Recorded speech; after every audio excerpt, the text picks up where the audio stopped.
ఈరోజు నేను చూపించబోతున్నాను అప్పటికప్పుడు ఇన్స్టెంట్గా చేసే పునుగులు. పునుగులు అంటే మనకు పెద్ద ప్రాసెస్ అనుకుంటాం, ఏం కాదండి. జస్ట్ మన ఇంట్లో దోశపిండి మిగిలిందనుకోండి, ఇలా దోశపిండి కానీ ఇడ్లీ పిండి ఏదైనా సరే ఒక్క 2 గంటలండి. ఇది చూస్తున్నారు ఎంత కొంచెం ఉందో, నాకు తెలిసి నాట్ ఈవెన్ 50 grams. దీంట్లో నేనేం చేస్తున్నానంటే జస్ట్ ఒక 2 tablespoons ఆఫ్ బియ్యపిండి వేస్తున్నాను. బియ్యపిండి ఎందుకు వేస్తామంటే నూనె పీల్చకుండా ఉండటానికి బియ్యపిండి బాగా పనిచేస్తుంది. నేను 2 tablespoons బియ్యపిండి వేసాను. 4 to 5 tablespoons మైదా వేసేస్తున్నాను.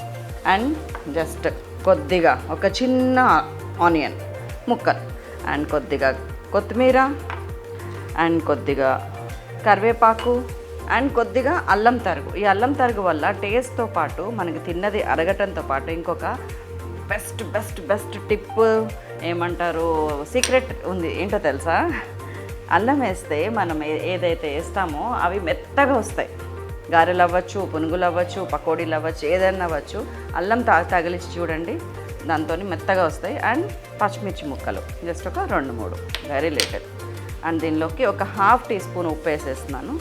తినే సోడా, బేకింగ్ సోడా అంటారు, వంట సోడా అంటారు, అది 1/8 teaspoon వేస్తున్నాను, జస్ట్ వెరీ లిటిల్.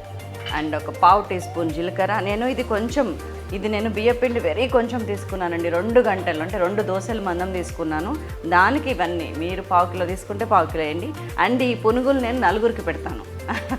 మీ ఇంట్లో 4 కదా ఉన్నారు, ఆ 4 అనమాట. ఇంట్లో కొంచెం చేసుకుంటే మనకి ఏమవుతుందంటే పెద్దగా శ్రమ అనిపించదు.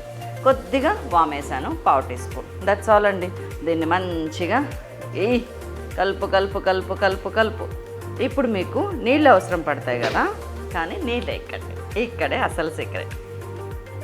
కొద్దిగా పెరిగేద్దాం, 1 2 చాలు, ఇంతకంటే ఎక్కువ కూడా వద్దు. ఈ పెరిగేయటం వల్ల మళ్ళీ 2 అడ్వాంటేజెస్. అవేంటంటే మంచి కలర్ వస్తుంది మన పునుగులకి, అండ్ పునుగులు మెత్తగా టేస్టీగా అనిపిస్తాయి. ఇప్పుడు నీళ్ళు కలపండి మనకి కావాల్సినంత, అంటే జస్ట్ పునుగు వేయటానికి సరిపోయినంత కన్సిస్టెన్సీ. నాకు ఒక పక్కన నూనె కాగుతూనే ఉంది.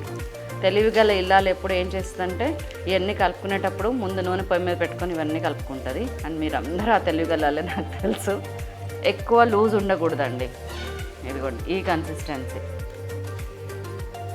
చక్కగా ఈ ఉల్లిపాయని, పచ్చిమిరపకాయని, కరివేపాకు, కొత్తిమీర ఇట్లా పిసుకుతా కలపండి. దానివల్ల చాలా టేస్ట్ వస్తుంది. That's all. ఇదిగోండి లూజ్గానే ఉండాలి. మరీ గట్టిగా ఉంటే పునుగులు గట్టిగా వస్తాయి, మర్చిపోవద్దు. Very loose. ఫస్ట్ ఒక్కసారి అట్లా వేసి చూసుకోండి, మంచిగా వస్తుంది. నూనె కాగింది అని మీరు కన్ఫర్మ్ చేసుకున్న తర్వాత అది తీసేసుకొని ఇప్పుడు పునుగులు షురు. చూసారా, కొంచెం చిన్నగా వేస్తే ఎట్లా పైకి పొంగుతున్నాయో.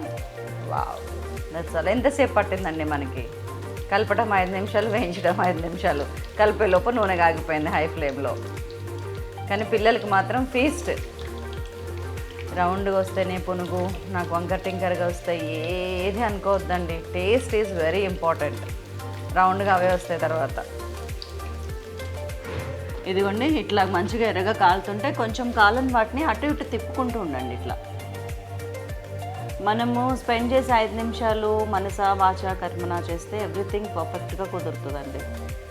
అన్నిటికంటే ముందు మన మనసులో ప్రేమ ఉంటుంది చూసారా, దాంతోనే అన్నీ పర్ఫెక్ట్గా వస్తాయి. సో ఇదిగో ఇలా గోల్డెన్ బ్రౌన్ కలర్ రాగానే తీసేసి మన టిష్యూ పేపర్ వేసిన గిన్నెలో పెట్టుకోండి. ఆయిల్ ఏమన్నా ఎక్స్ట్రా వస్తే కనుక పీల్ చేసుకుంటుంది. నేను ప్లేట్లో టిష్యూ పేపర్ వేసిన ఇట్లా పెట్టిన, ఇట్లా చేయండి. బస్ కరకరలాడే మెత్తటి పునుగులు రెడీ. That's all. ఇవి సగం మాత్రమే, ఇంకొక వాయి ఉంది, తీసేద్దాం రండి. ఇంకొక వాయి కూడా పడుతూనే ఉంది. Let's wait. వా వా వా వా వా, ఇవ్వండి మన పునుగులు. జస్ట్ 10 నిమిషాల్లో పిల్లలకి అద్భుతంగా నచ్చే పునుగులు రెడీ అయినాయి. యాజ్ ఇట్ ఈస్గా చేసేయండి. నేను చెప్పినట్టు దోశ పిండి మిగిలినా పర్వాలేదు, ఇడ్లీ పిండి మిగిలినా పర్వాలేదు. దాంట్లో ఇవే క్వాంటిటీస్ ఇలాగే వేసుకుంటే ఇదిగోండి ఈ పునుగులు 4కి సూపర్గా అమ్మీగా ఉంటాయి. సో ఈ వీడియో కనుక మీకు నచ్చినట్టయితే లైక్ చేయండి, షేర్ చేయండి, సబ్స్క్రైబ్ చేయటం అస్సలు మర్చిపోవద్దు.